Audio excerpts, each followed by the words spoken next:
যুক্তরাষ্ট্রে new world স্ক্রিওয়ার্ম নামের এক প্রকার মাংসখেকো পরজীবী কৃমিকীটের প্রাদুর্ভাব হয়েছে।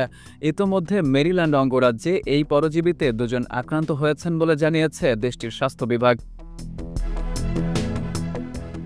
ব্রিটিশ বার্তা সংস্থা রয়টার্সকে পাঠানো এক ইমেইলে স্বাস্থ্য ও মানবিক পরিষেবা মন্ত্রণালয়ের মুখপাত্র অ্যান্ড্রিউ জে নিক্সন বলেছেন, গত 4 অগস্ট আক্রান্ত ওই ব্যক্তিকে শনাক্ত করা হয়েছে। মেরিল্যান্ড রাজ্য সরকারের স্বাস্থ্য মন্ত্রণালয়ের প্রাথমিক তদন্তে জানা গেছে, ওই ব্যক্তি সম্প্রতি মধ্য আমেরিকার দেশ এল সালভাদরে ভ্রমণ করেছিলেন। সেখানেই এই মাংসখেকো পরজীবীতে আক্রান্ত হন তিনি। আক্রান্ত ওই ব্যক্তির নাম, বয়স, পরিচয় গোপন রেখেছে যুক্তরাষ্ট্র। তবে যুক্তরাষ্ট্রে তিনি যে প্রথম এই পরজীবীতে আক্রান্ত হলেন এমনটা নয়।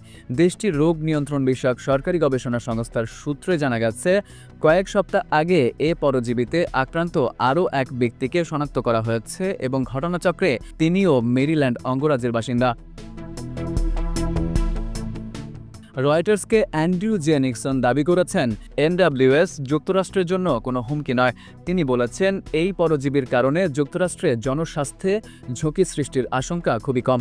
তবে যুক্তরাষ্ট্রের জীববিজ্ঞানী, গবাদি পশু খামারি, মাংস শিল্পের সঙ্গে সংশ্লিষ্টদের একটি বড় অংশই নিক্সনের সঙ্গে দ্বিমত পোষণ করেছেন।